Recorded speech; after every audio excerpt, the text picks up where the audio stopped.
오늘 아침에는 뛰는 놈 위에 나는 놈이 있다 하는 제목의 말씀을 나누겠습니다. 외삼촌 라반의 집에 살게 된 야곱은 외삼촌으로부터 제안을 하나 받습니다. 그저 공짜로 일할 수 없으니 내 품삯을 어떻게 할지 정해라 하는 그러한 제안이었습니다. 야곱은요, 머리가 잘 돌아갑니다. 처음에 자기를 영접한 라헬이 마음에 쏙 들었거든요. 그래서 7년 동안 일할 테니 라헬을 아내로 달라고 이야기합니다. 자, 그런데 성경에 보니까 라헬에게는 언니가 있습니다. 언니는 어떤 처녀였는가 하니 17절 말씀 한번 읽어볼까요? 창세기 29장 17절입니다. 시작. 레아는 시력이 약하고 라헬은 곱고 아리따우니 이렇게 기록되어 있습니다. 자, 동생이 이쁘면 언니도 보통 이쁩니다.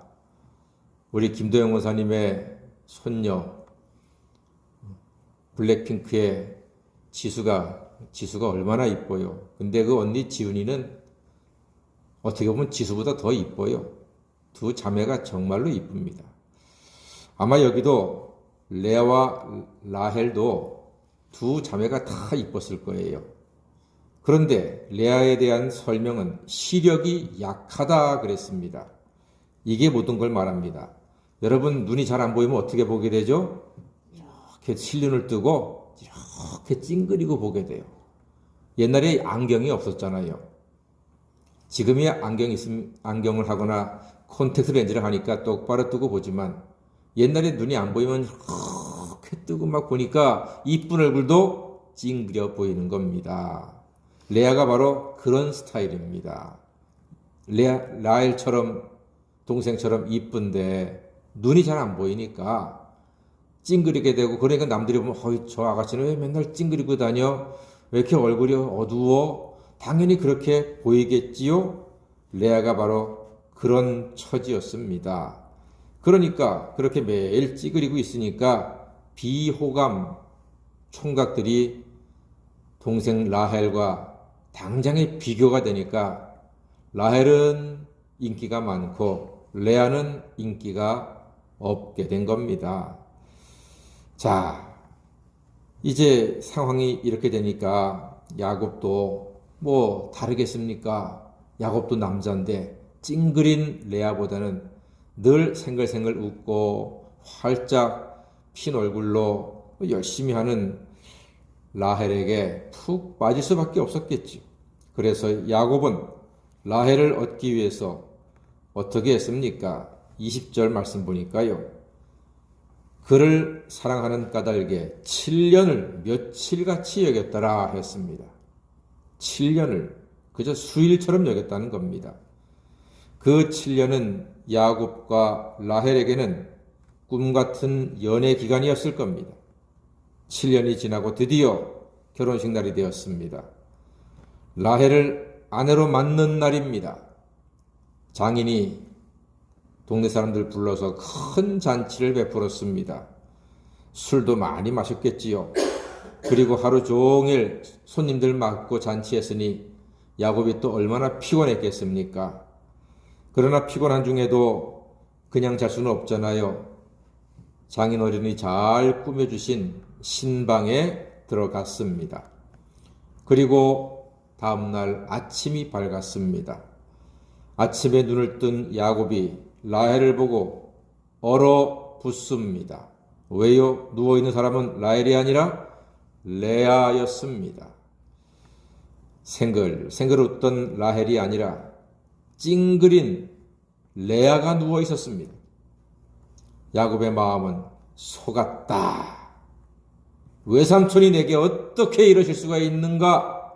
아마 화가 치밀었을 것입니다. 천하의 야곱이 당했습니다. 외삼촌이 한 수 위입니다. 그래서 하는 말이 뛰는 놈 위에 나는 놈이 있다 하는 세상 말 틀리지 않습니다. 우리가 다 자기 나름대로 뛰는 놈이라고 생각합니다. 그러나 여러분 세상 살다 보면은요, 그 뛴 놈 위에 나는 놈이요 꼭 있습니다. 그러니까 겸손해야 합니다. 자, 항의하는 야곱에게 라반이 뭐라고 합니까? 자, 26절, 27절 말씀 한번 읽어보겠습니다. 라반의 대답입니다. 시작. 라반이 이르되 언니보다 아우를 먼저 주는 것은 우리 지방에서 하지 아니하는 바이라. 이를 위하여 7일을 채우라. 우리가 그도 내게 주리니 내가 또 나를 7년 동안 섬길지니라. 와. 라반의 대답이 아주 놀랍습니다. 아우를 먼저 주는 것은 이곳의 풍습이 아니다. 그리고 라헬을 원하면 몇 년 더 해라? 7년 더 해라. 그러면 라헬도 주겠다. 안 준다는 거 아니에요. 준다는 겁니다. 이런 일을 뭐라고 합니까? 1+1. 예, 1+1 백화점 행사는 라반이 창시자입니다. 비호감인 큰 딸을 시집 보내기 위해서 라반은 1+1 작전을 시행했는데 성공했습니다. 뛴 놈 위에 나는 놈이 있는 겁니다. 야곱이 7년 동안 살면서 그 마을의 풍습을 듣지를 못했습니다. 남들은 다 알고 있었지만 야곱만 모르고 있었습니다.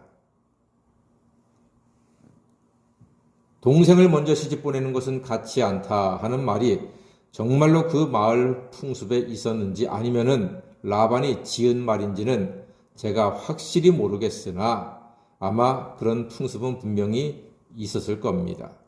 그러니까 라반이 거짓말한 것은 아니에요. 그러나 라반은 야곱을 7년 더 부려서 아주 훌륭한 일꾼을 맡게 된 거지요. 뿌린 대로 거둔다고 했습니다. 천하의 야곱을 14년이나 부려먹는 라반의 탁월한 솜씨입니다. 야곱보다 라반이 한 수 위입니다. 그런데 하나님은 모든 것이 합력하여 선을 이루게 하십니다. 야곱은 자기 아버지 말씀대로 친족 중에서 아내를 맡고 하나님의 거룩한 백성을 세워나가게 됩니다. 그러니까요, 야곱은 속은 것이 아니고 하나님의 은혜를 입었고 하나님의 뜻이 이루어지는 삶을 살고 있는 것입니다. 그 당시에는 아이고 내가 장인한테 속았다 하지만 다시 생각하면은 에서한테 맞아 죽고 굶어 죽을 자기를 장인이 거두어 드리고 아내를 하나가 아니라 둘씩 몸통까지 아파면은 4명을 삼촌이 줬으니 세상에 이렇게 좋은 외삼촌이 어디 있고 이렇게 좋은 장인이 어디 있습니까? 그러니까 지금 당장은 힘들고 괴로워도 나중에 보면은 이게 하나님의 은혜구나. 하나님의 인도하심이었구나 라고 생각되고 고백되는 일들이 우리에게 많이 있습니다. 지금 여러분 힘들고 답답한 일이 있더라도 하나님을 믿는 자, 곧 그 뜻대로 부르심을 입은 자들에게는 모든 것이 합력하여 선을 이루게 될 줄로 믿습니다. 야곱은 속은 것이 아니고요, 하나님의 은혜를 입었던 것입니다.